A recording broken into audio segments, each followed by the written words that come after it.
Ireland and the Springboks this weekend, folks. Big old game. Number 1 in the world, South Africa coming to town to play number 4 in the world, Ireland.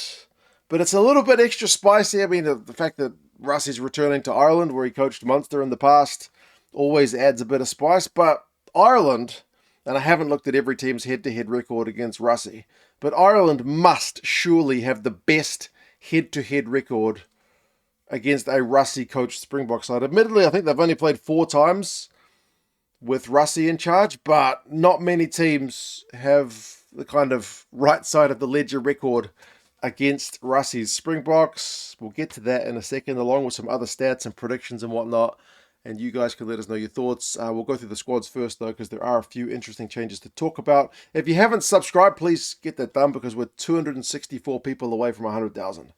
Be nice to tick that one off if you could help us out. Let's start with Ireland. Pretty steady, and the return of a few big players. Like, the forward pack is largely unchanged, and the changes that have been made are pretty stock standard ones, and guys kind of being back from injury. So Porter, he starts instead of being on the bench that he was last week. I was really pleased that Paddy McCarthy got a start last week. I feel like that's good experience building for him. And he often errs to the temptation in big games, like against the Wallabies, like not an easy beat side. You could have just played Porter in that game as well, but he started Paddy McCarthy, which I felt was a good move from Andy. And he had Andy Porter. Does anyone call him Andy Porter? Andrew Porter there, if anything went wrong. This week you flip him. Of course, you've got Springboks coming to town. You play Andrew Porter. But it's a welcome change, but also, as I said, I'm pleased with the management there from a kind of experience building, depth building point of view. Sheehan and Furlong, again, no-brainer picks there, and then James Ryan and Tadhg Beirne, likewise. So the Type 5 has only had the one change, with Andrew Porter getting a start, and that's an improvement because he's one of the best props in the world.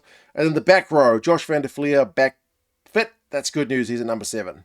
So it makes the back row look a little bit more balanced, because Doris started at 7 last week, shifted to number 8 later on in the game.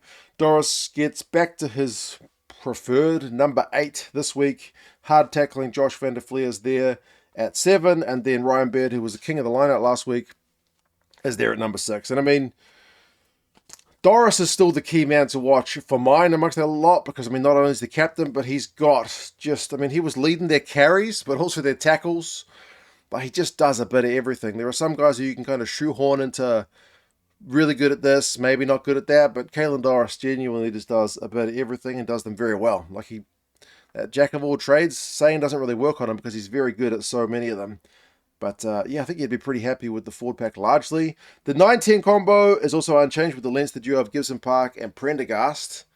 And I get the feeling Andy Farrell is sick of talking or being asked about Sam Prendergast's defence. And it came up in both coaches' pre-match press conferences. They asked, I don't know if they asked Russie about it, but he brought it up. Not in a bad way, but he brought it up. And Andy Farrell was directly asked about Sam Prendergast's defence a couple of times. He described it as a work on, which is fair enough. No player is perfect. They all have things that they could improve. But it's a pretty big work on. I mean, any of us who've seen Sam Prendergast play know he shifts the ball around the park really well. I think of the 2 10s for Ireland, Crowley and Prendergast, at least in this very limited November period, we've seen Prendergast earn the number 10 jersey again. You guys have still got the big looming shadow of Sexton. Whoever's playing 10 is going to get kind of unfair comparisons there. But, yeah, Prendergast tackling is a work on. I would love them to work on it. I don't want to see the guy get flattened. He got flattened by Len Ikitau last week, which led to a try. Len Ikitau's a great player, so there's no real shame in that. But definitely he needs to work on it. Andy's right. It's a pretty big work on, though. Like Andy was saying, look, Caelan Doris and Dan Sheehan, these guys have got work ons as well. Yeah, I get that. Nobody's the finished article, but yeah, it's a big physical South African team coming at you. And if I was them, I'd be saying run it, Sam. So we'll see how he goes. I hope he has a blinder. Hope he tackles the house down like he did against James O'Connor. Great tackle last week. Forced a knock on. Do more of that. I would love to see it. Absolutely love to see it. But as I said, he shifts the ball around really well. And, kicked the drop goal in a key moment last week. So good game management. Really pleased. Andy's right that there's other elements of his game rather than just one work on to focus on. So I get that side of it. Midfield's changed with Aki and Ringrose. It's kind of familiar, but different because we've not seen this midfield duo for a wee while. Andy's hand seems to have been forced a wee bit by McCloskey and Henshaw being unavailable. But it's not going to take much convincing to play Bundee, Aki and Garry Ringrose together. So familiar, as I said, from recent history, maybe not so much. James Lowe, Tommy O'Brien, and Mack Hansen, the back three, same as last week. James Lowe had a heap of carries last week. They were really getting the ball out to him a lot. And Mack Hansen, despite the fact that he got a hat-trick, I feel like was more impressive just with like his high ball game and his positioning and whatnot. That's really, really pleasing. And Tommy O'Brien, I've been singing his praises for weeks. More than that, he's been really, really good at international level, so very, very pleasing. He came up in Russie's press conference as well. Russie couldn't quite remember his name, but he was, again, kind of singing his praises too. So, a little bit of tinkering, but Ringrose and Van der Flier back. Porter starting. I don't know that you can have many complaints here. Kelleher, McCarthy, and Bealham. So that's a little bit of a mix of experience in Bealham and, youth in old Paddy McCarthy there. But as I said, I think Paddy McCarthy will be better for having started last week. Prendergast and Conan, 2 loose forwards on the bench. So it's 5-3 with Craig Casey, Jack Crowley, and Tom Farrell there as well. Tom Farrell's only had the one test, but as I said, with the other midfielders out, it's another chance for him. For the box, a whole heap of changes. Whole heap of changes compared to the side which played Italy. Russie talked about the fact that they had to rotate players. He was very concerned about making it sound like he didn't take Italy seriously because he rested a heap of big gun players for the Italy game. But he was very, very clear to say that he just didn't want the guys to go back to back to back 3 big games in a row. He was worried about dangerous Italian side, had to change things up. I don't know. I mean, you play one team against France, a different team against Italy, a different team against Ireland. I don't have a problem with that. They've won both games, so they're on a pretty good run so far, but there's a lot of big guns back for this one. The one interesting one, which I thought might happen, is the fact that Franco Mostert, despite the fact that he's not suspended anymore, with his red card being rescinded, he's not played. And Russie has talked for years now about the fact that, like, guys who are in doubt, usually it's an injury doubt. If there's a guy in doubt at the start of the week, they don't play them, even if they come fit later in the week, because they prep for the entire kind of cycle for the game. So not knowing if Franco Mostert was going to be available, they obviously wouldn't have been able to prep. So by the time the red card got rescinded, it was too late for him to be eligible for selection with the way the box do things. Other teams might have been tempted, he's back available, we'll rejig things. Russie doesn't do it that way. So despite the fact that Mostert's fit and available, not suspended, he is not selected. Boan, Fenton, Malcolm Marks, and Thomas Dutoy. That's your front row. Boan Fenton was pulled pretty early last week as they came under pressure at scrum time. So him up against Tadhg Furlong is going to be one to really watch. Malcolm Marks has just got a nomination for World Player of the Year. He's been in pretty good form in recent months. Obviously a guy to watch at the breakdown for sure. Him up against Tadhg Beirne, interestingly, is a not direct position-to-position matchup, but who can get better breakdown work done is also going to be a real battle. Ebenezer and Rónan. We've seen this lock and duo many a time. But as I said, without Mostert, Nokia was essentially, I guess, the very likely next cab off the rank, with Lote Diaka also still being suspended. Kolisi gets another game. He's played a lot of games, although I guess, remember, he was subbed really early against the French, so he's minutes-wise not had as much exposure as he might have. Pieter-Steph is back in, another World Player of the Year nominee, and Jasper Wiese there as well. Jasper has been very, very busy on the ball carry.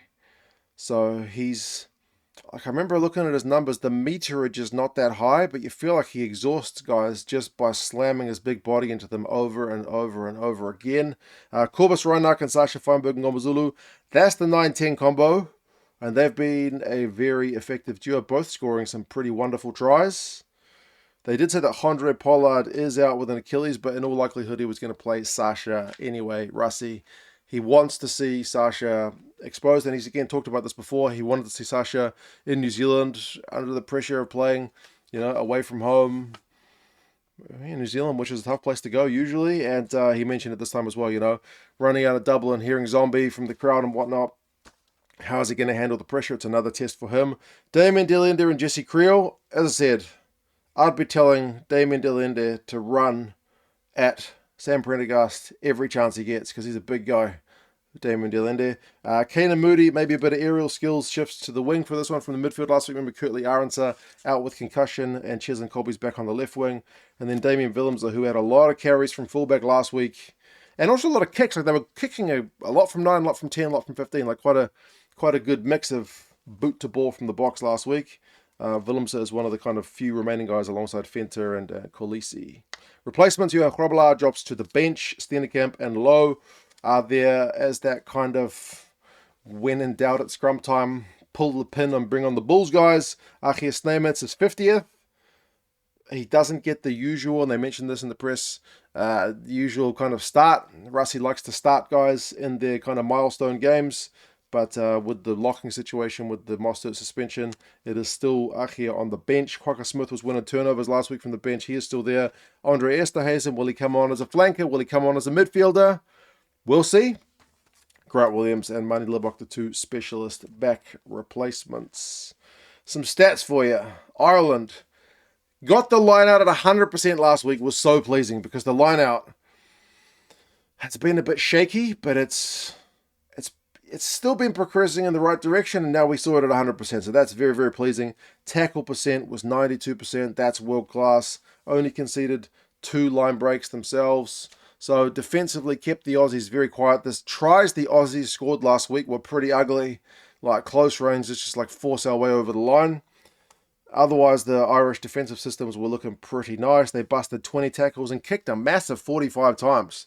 Kicking more than England from Ireland last week. But it was a split again. It was Prendergast. It was Gibson-Park. It was James Lowe with his big boot. So, yeah, they're a really hard team to play when they're forcing you back. And obviously the Aussies had a few troubles in the backfield. I feel like Willemse is going to be more secure at the back than we saw like maybe Jorgensen, who's more of a winger playing fullback last week. So we'll see if they kick as much. I feel like it'll be less. They'll want to keep a bit more ball in hand.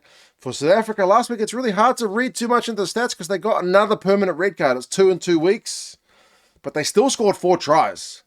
Both games with the permanent red card still scored 4 tries. The scrum percentage last week was actually pretty poor, but remember, Russie pulled the pin on both his props early to kind of rectify those numbers. And despite the fact that they've lost locks in both games, their line-out numbers are still really solid. So, yeah, fingers crossed from a South African perspective, they can keep 15 guys on the field this week. It'll take a brave ref to give another permanent red card to South Africa 3 weeks running. Recent history, I brought this up at the start. Ireland's recent history against the Boks, if we're looking to the last 5 games, which does go back to 2017, which is an Alistair Coetzee coached Springboks side. It's 4-1 to Ireland. If we're just looking at the Russie coached Irish Springboks rivalry, it's only 4 games, but it's still 3-1 to the Irish. And it's not like all those games have been played in Ireland. There's 1 in Ireland, 1 in France at the World Cup, and then 2 in South Africa. So Russie hasn't won. He mentioned it at the Viva with Munster or with South Africa. So it's a massive, massive.